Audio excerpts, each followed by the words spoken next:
పొదిల్లో vigilance అధికారులు ఎరువుల దుకాణాలపై ఆకస్మికంగా దాడులు నిర్వహించారు. ఉదయం నుంచి పలు ఎరువుల పురుగుల మందుల షాపుల్లో తనిఖీలు చేపట్టి రికార్డులను, స్టాక్ వివరాలను పరిశీలించారు. ఈ క్రమంలో విశ్వనాథపురం ప్రాంతంలో ఉన్న ఒక ఎరువుల షాపు నిర్వాహకుడు అనుమతులు లేకుండా ఒక గోడౌన్లో భారీగా ఎరువులు నిర్వహించినట్టు గుర్తించారు. గోడౌన్లో 1704 బస్తాలు సుమారు 20 లక్షల విలువైన ఎరువులు నిల్వహించినట్లు అధికారులు గుర్తించారు. వెంటనే ఆ గోడను సీజ్ చేసి సరుకును స్వాధీనం చేసుకున్నారు.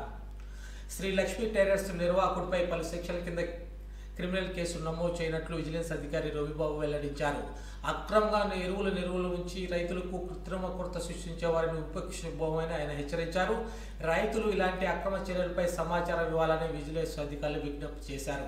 ఈ తనిఖీల్లో ఒంగోలు నుంచి వచ్చిన విజిలెన్స్ బృందం, పొదిలి ఏవో శ్రీనివాసరెడ్డి తదితరులు పాల్గొన్నారు. 4 రోజుల నుంచి రాష్ట్రంలో కృత్రిమ ఎరువుల కొరతలో భాగంగా మా డీజీ గారైనటువంటి హరీష్ కుమార్ గుప్తా గారి ఆదేశాల మేరకు మన ప్రకాశం జిల్లా విజిలెన్స్ ఎస్పీ గారి ఆధ్వర్యంలో మేము ప్రకాశం జిల్లాలో ఒక 3 టీములుగా డివైడ్ అయ్యి అన్ని ప్రాంతాల్లో ఎరువులకు సంబంధించినటువంటి డీలర్స్ని, హోల్సేల్ డీలర్స్ని, షాపుల్ని చెక్ చేయడం జరుగుతుంది.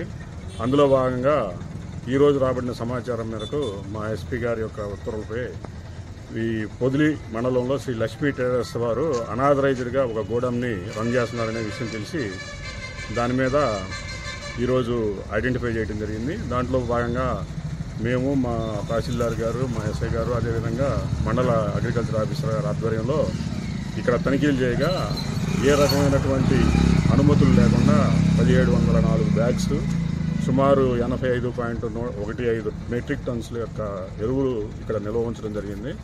ఇవన్నీ కూడా అనాథరైజ్డ్గా స్టోర్ చేసి పెట్టారు. దీని యొక్క వాల్యూ 20 లక్షల రూపాయల వరకు ఉంది.